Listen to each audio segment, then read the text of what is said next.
Inne på skyttfiske, fått hentet line, og det er 31. mai da. Det betyr at det er åpning i elvene nå til midnatt, og jeg er klar. Skal jeg hjem og pakke og rigge ferdig, og så drar vi. Endelig, det smeller til midnatt.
Se på det greia her.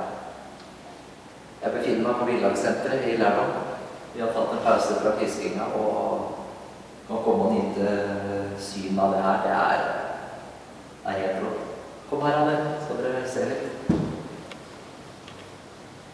Se på det greia der. Et deilig syn. Til og med kameramannen bak her står og smiler på alle livet.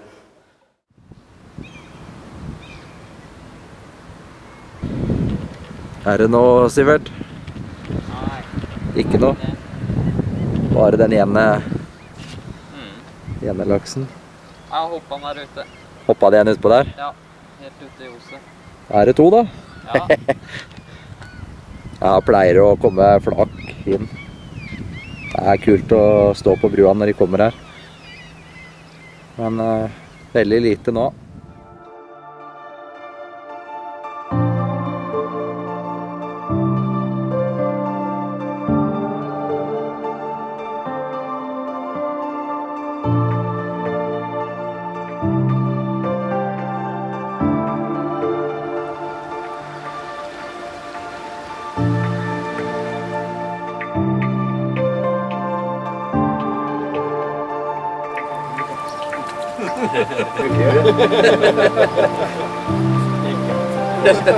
Nå skal vi fiske til.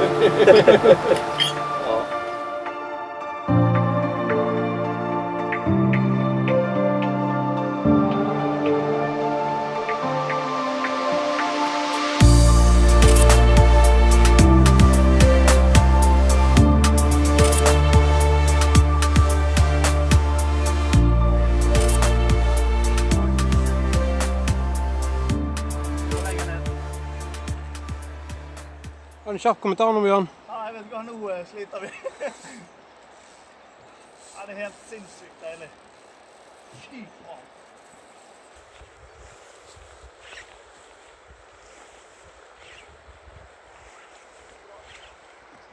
Ja da! Ja! Faen, den er svær. Der røk han! Der røk han!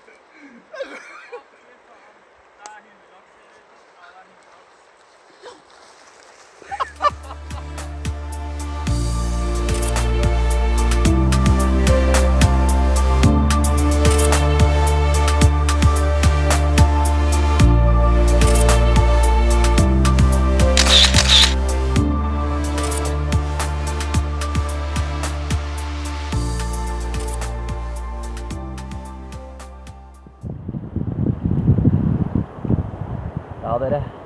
Det er rolig i Lærdal. Det står i hvert fall ikke på fiskinga, for vi har fisket ganske bra med god hviletid mellom hver øk. Det har vært lite liv. Det har det. Vi har sett fem lakser, ganske store. Trua her. Vi i Lærdal, og det helt sikkert at ikke det alltid lett. Det skal det ikke være heller. Det utfordring med laksefisk, og det det som litt gøy. Men jeg trives, de andre har det bra, og Glenn prøver seg der. Og vi veldig glade for at den ene gruppa fikk en ganske fin en, Bjørn, på 119 cm, 2 dager siden. Jeg tenkte, nå skal Glenn gå murkanten. Jeg skal begynne på toppen her og ta den her siden nedover. Mange deilige sveip nedover her, så det her blir gøy.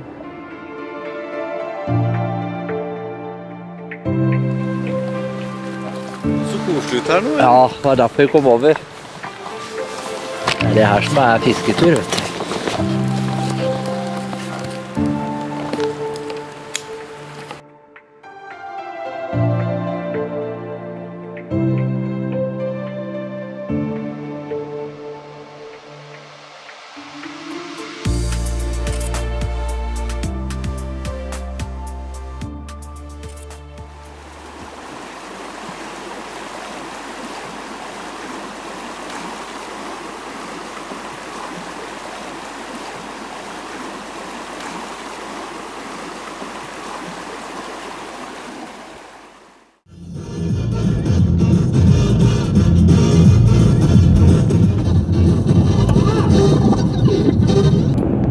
Ja, dere. Da det en ny tur igjen, og det her siste turen for i år. Det der fin fisk også. Ja, det deilig. Det deilig. Pass på at ikke den går utenfor brekket her nede.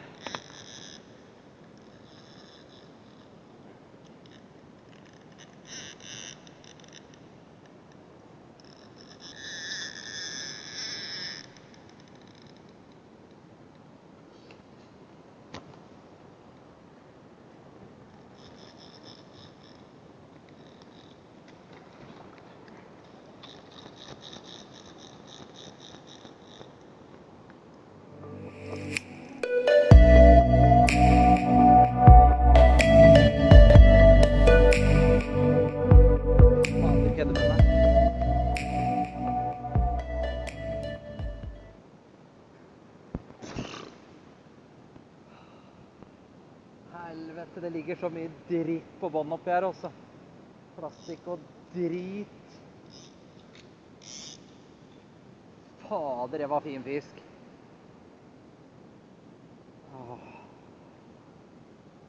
Helvete. Telefonen alt våt nå vel.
Hva skal vi ha på da?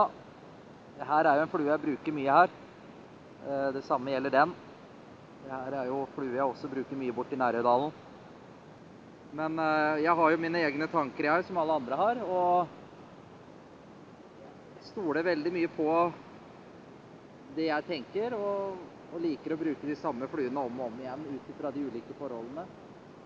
Så selv om jeg har en del fluer liggende, så blir det til at jeg går med de samme fluene om og om igjen. Da. Varierer bare ut fra forhold. Og jeg er mer opptatt av hvor stor flue er kontra farger og så videre. Men selvfølgelig farger ut fra natt og dag, det er jo litt viktig, enn jeg da. Og da faller elva fort, og jeg har både fått bra med fisk og mistet flere, og det er bare gøy. Men nå tenkte jeg å begynne over på nytt i områdene som jeg har latt hvile. Jeg er jo veldig opptatt av det med hviletid, og roe ned. Jeg synes det er viktigere enn å bare måke på over om og om igjen. Det gjentar seg hver gang, det der at når du har fått hvit litt, så biter det igjen. Særlig når du har stått og hivd på fisk da, som ikke vil bite. Og så gjør du det her et par ganger. Du går over, tar en pause, går over. De klarer å roe seg ned, og så kommer du igjen, og så... Og det er... ja. Det er jo selvfølgelig smak og behag hvordan man skal gjøre det, men for meg så er det veldig viktig det å la det hvile. Det er viktig. Jeg vet det at det å sitte ved elva, høre lyden av elva bak meg her, et nydelig fjell rett bak der, og det er helt fredelig her oppe. Jeg er helt alene, og det er laks og ørret i elva, og ja, det er ikke så mye annet å si enn at det her er i hvert fall livet for meg.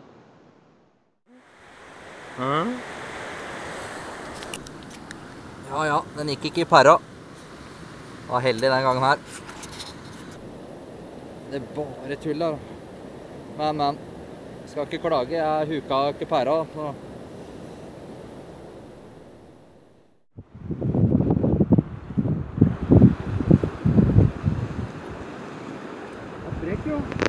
Hva var det? Det er mye godt.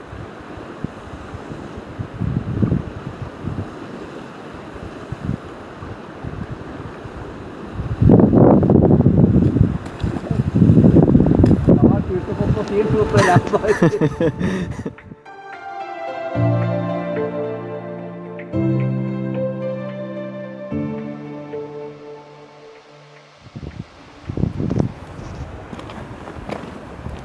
Hvis du kommer ned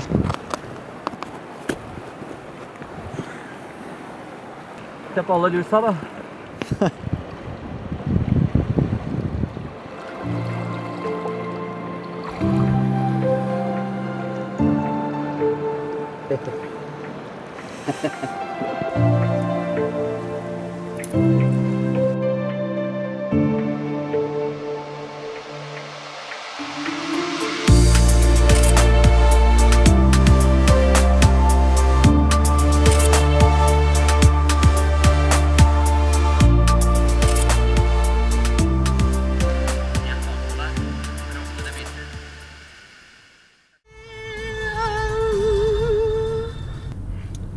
Ja, da prøver jeg de nedre delene, og lurer jeg på om jeg gir meg etter det, altså.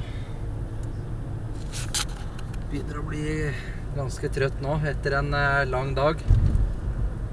Jeg fartet jo opp hit i natt, dro i 11, var det halv 12 midnatt, 12 går.